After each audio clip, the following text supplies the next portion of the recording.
Кішкентай кезім, бір күн үйдегілерге алыстан суық хабар жетті. Ұйықтап жатқам, кешкісін алыс туысқандарымыз хабарласып, балаларын қайтыс болғанын айтты. Ол менен үлкен болатын. Жасым ол кезде 5-те. Ол кезде үйдегілермен бірге ол туысқандарымызға алғаш рет барғам.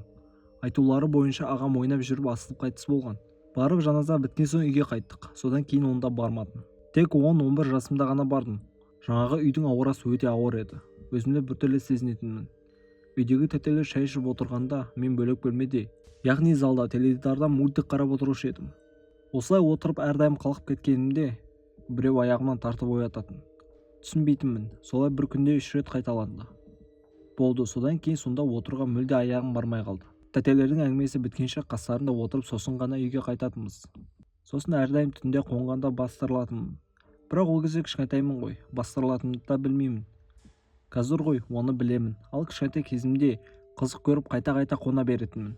Бір күні түнде кезекті рет теледидар көріп болған соң, орныма сол жаға келіп жатпаймын ба? Енді ұйықтап кете бергенімде кенет қозғала алмай қалдым.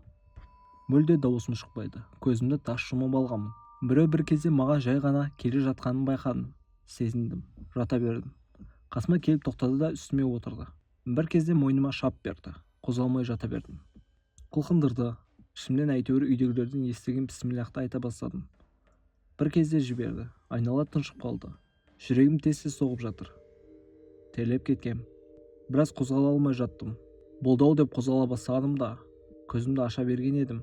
Бас жағымда тұрып тұрған қызыл көзді бір адам сияқты бірдеңені көрдім. Шошып кетіп қайта жатып көрпе астына кіріп кеттім. Көзімді тас жауып ұйықтап қалдым. Білмеймін, сол кездері оны адам деп ойлап қорыққан едім. Бастырылу болмаса жын дегенді білмеймін ғой. Ойымда жоқ, қорықпағам. Қазір сол үйге бармаймын, шошимын. Бастырылатынымды білемін. Сондықтан аяқ баспаймын. Ол кезде Қасымның жасы 18-де болатын. Кеш. Күн қызарып ұясына батты. Батып жатқан күн жақта, яғни өрістен, Қасым сиырларын айдап келе жатты. Бір кезде күннің айтарлықтай батып кеткенін байқады. «Чө, жүріңдер, күн батып бара жатыр», деп сиырларын айдап келе жатты. Қасымның ойының бәрі кеше алған кітап жайлы болатын. Тез сиырларды үйге апарып тастап, сол кітапты оқып бітіруі керек еді.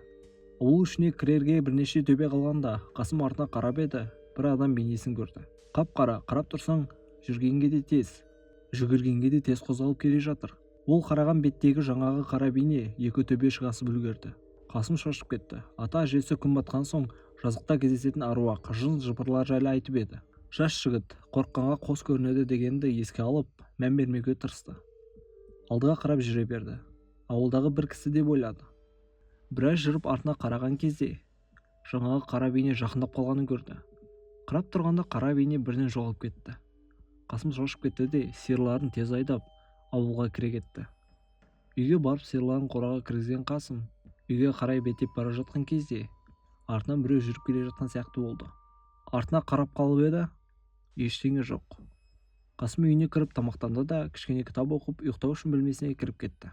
Бүгінгі болған оқиғаны есіне алып жатып ұйықтап кетті. Түн ортасында Қасым түс көре бастады. Түсінде қара бөлмеде отырды. Бір кезде қозғала алмай қалды. Бастырылып жатты. Және өзінің сыртынан көрді. Алайда кім басып жатқанын көрмеді. Тек бір беті мұжылып жатқанын көретін.